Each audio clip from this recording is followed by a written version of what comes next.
Akkasumas hedduu rakkatan jira.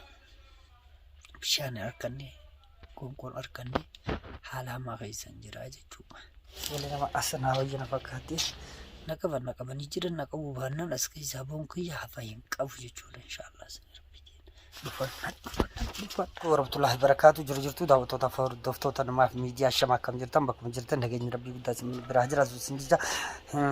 Irraa kunoo baafadheen bakka tana jira. Uummannis na barbaadaa jira.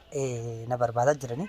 Ani immoo dhufadheetiin bakka akkanaa tana seenee manalleetti hin gallee namatti bilbileen jira garuu namanatti bakka tana dhufee waa illee naaf fidu. Kanaaf haala kanarraan jira. Maal jechuu barbaadeeti na dhaqqaba. Bakki nan jiru osoon isin kan keessa jiru kana amma bakkuma san keessa bakkaan fiigee dhufadhee jira. Uummanni na barbaadaa jira. Mucaa namaatis jechuun na aarsee na bira taa'ee na lakkafe haala saniiniin akkasitti dha'uu mudadhee jechuudha. Kanaaf daawwattoota hordoftoota keenya shirguudhaadha. Uummata keenya biraan naagaadha jechuudha. Maaliif bas balleesse badiin jechuun waan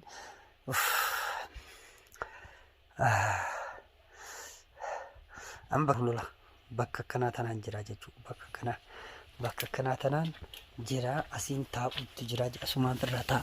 Asiin firraa ta'a. As keessatti namni na arguullee hin danda'u. As keessatti namni na arguullee hin danda'u jechuudha. Bakka dhokadheetiin jira. Namni keenya dafee na dhaqqabuudha qaba bakkaan an jiru tanatti asittiin jara dhokadhee jira. Jarri immoo na barbaada jira. Mucaas karaa mana hakimaa oofanii jiraniin si'a.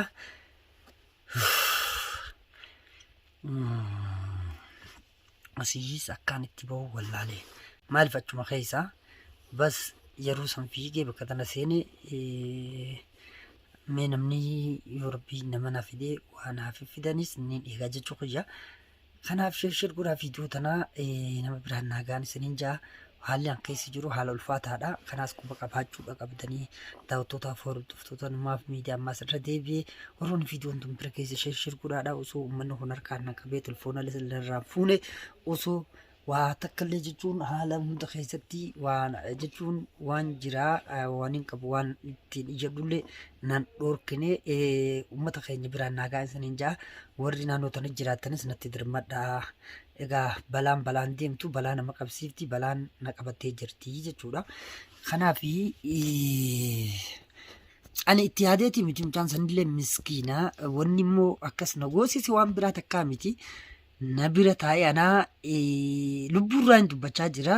Fardi dubbachaa jiru ammoo inni naan qoosuu barbaade natti fakkaatte aariidhaan jechuun narraa dhiisi qoosaallee jeen dadhabe haala sanitti waliin kunne jechuudha. Kanaaf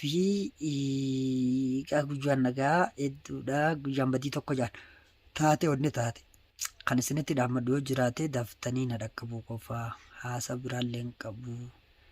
Ammas keessa sagalee ol kakaasee hedduu haasa'ullee hin fedhu hin danda'ulleedha. Maaliif as keessaas ni dhufan jechuu bakka tana ni dhufanii bakki hin dhufadde garuu bakka akkana fakkaata.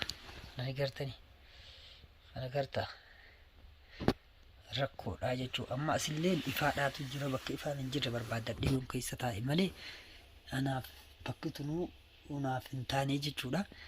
Asumaan ka'eetiin amma bakka ifaan hin jirreetti dhuhaadha malee asiis namni harkoo taatu la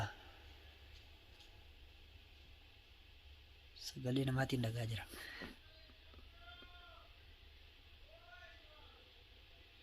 Asilletti ifamanuu dadhabeetiin jira ka'eetiin jira. Amman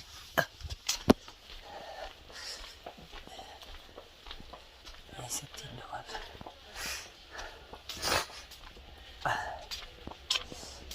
Nah, bakal ifan akhir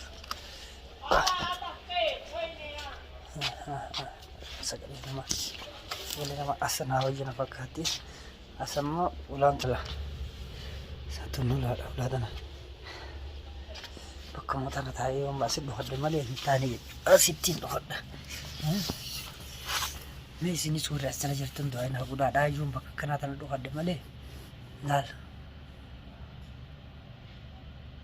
saasaa dhufame nakka akkinetti sagalee ol kaasee dubbadhuuf hin jiru haalliin keessa jiru walumaa galatti rakkoodha jechuudha. Egaa rakkoo intalti san deemtu rakkoo gurguddoodha. Anis rakkoo nana itti amma rakkoo san keessaan jira. Inshaallah isin rabbiitiin naa dirmadhaa na dhaqqabaa. Shirguraa fiduu tanaas namoota gartee jajjaboo biraan naa kaan isin hin jaa inshaallah jabaan rabbuma rabbiin gartee rakkoon seen sagalee nama rakkoon keessa seena tana keessaa naa baasu laa sagalee nama. Kunis jirarraa ibiya amma yoo as keessa na argan balaan natti buutee jechuudha. Balaan natti buutee ani rakkadheen jira walumaa galatti rakkoo hamtuu isaan jira. Natti dirmadhaa Oromooti natti dirmadhaa na dhaqqabaa bakkiin an jiru tun bakka maleedha.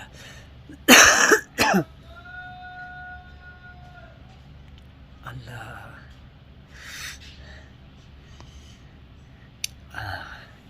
rakkoo tanaas kana naqe micuuma sanirra micuusa siifuu jansanii raadi eegee dhiigaa tajaajila micuusan na fakkaate wanni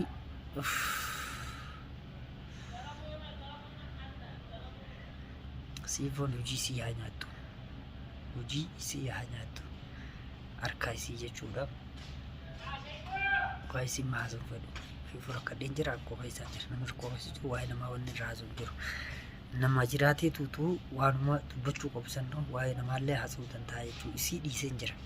Isii dhiiseen jira rabbi manaa kadhaa rabbi as keessaa na haa baasu. Saamee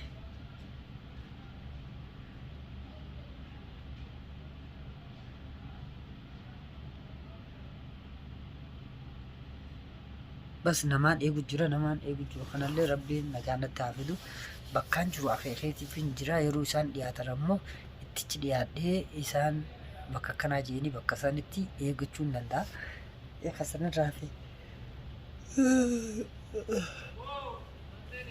Kasanirraa hafee sagalee ol kaasee haasa'uu hin danda'u dhiifama naa godhaa bakka malee hin jira. Kasanirraa hafee waan godhuu danda'u qabu anis waanuma kanarraa hin jira. Amma wanni irra ciisullee hin jiru kartoonallee barbaadadhee yoo ciise malee rakkadhe egaa erga yeroo saniitii bishaanillee dhunyee nyaatallee nyaanne akkam keessa jiru ana qofaatu beekaa jechuudha. Namni halaalaa immoo waan keessa jiru kana hin beeku jechuudha. Kanaaf daawwattoota hordoftoota kiyyaa haalli keessa jiru walumaa galatti ulfaataadha. Asillee kaameraan narra ni jira kaameraa jira. Kaameraa gartanii kaameraa asillee narra jira kaameraa narra jira garuu lafti dukkanaa nan argu ayyoo kun nan argu rakkadhe garuu as jalaas ka'e bakka tanaafis ka'eetiin jira kaameraa waan jiruuf eessaan dhaqame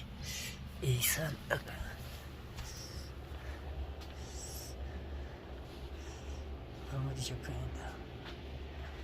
Akkamiin ta'a yoon of deemes tabiraa yoon achi deemes tabiraa akkam haa ta'u amma asiin dhaqaa jechuudha bakka akka dhimma asuma keessaan seena jira as keessaan seen Allah asittiin dhufadhaa jechuudha bakka kanaa kana jennu bakka tanama ifaadhaan hin jiru kaameraallee hin jira hin jiru Allah asillee naan taane taa'uun tanii bakka taname maaltu jira maaltu jira bakka kanaa tanaan jira jechuu bakka kanaa tana bakka rakkoo namni takkaillee amma beeku silaa aduu jira guyyaadha amma eessaan seenaa baay'een rakkadhe bakka tanatti mee eessa haa seenu mee akkamaa ta'u asii keessa naannichi inni bakka tana taa'uun bakka jijjiirrachuu qabaa eessaan gara sumaan jettee wanti isheen inni Oromoo shakkuudhaadha mata biraan naarraa osoo harka isaanii hin qabu jira dho'adheen jira garuu namni keenya illee anfatti bilbilatan namaan dhufu eessaan dhagaa ifatti biyyatiin jira ifa bahee dafii jalaa fi mooleen ta'a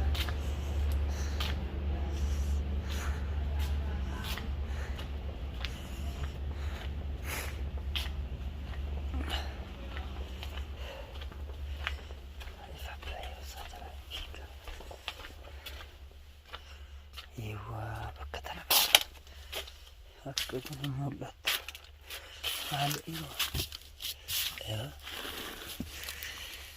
asam jechuudha. Bakka tana wanta illee rakkoon qabu jechuudha. Bakki tun bakka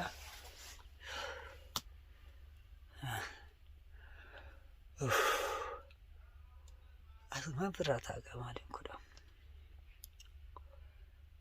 Rakkoon na itti wanni rakkoon.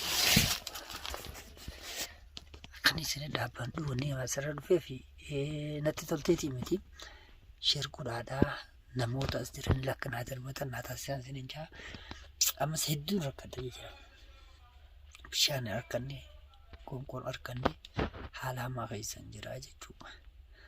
Kanaaf haalli namicha as keessaa bahuuf naqabanii jiran naqabuu baannaan as keessaa bahuun kiyya hafa hin qabu jechuudha inshaallah. Numaan baha. Numaan bakka hedduudhaan bahuu hin danda'a jechuudha. Bas rabshaarra waan jiraniif rabshaa jira bakka tana.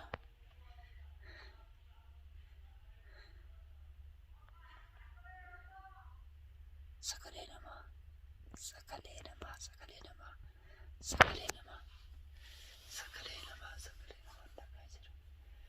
Oromoo shir godha namaa waliin nagaa natti hirmadda gayaa yeroo waa ta'e nama ijjiitan amma osoo nagaa qabu osoo wanta kan taane akka namni na dhaqqabu kan itti bilbilallee narraa turaa jira. Yeroo inni dhufu immoo natti dhufan.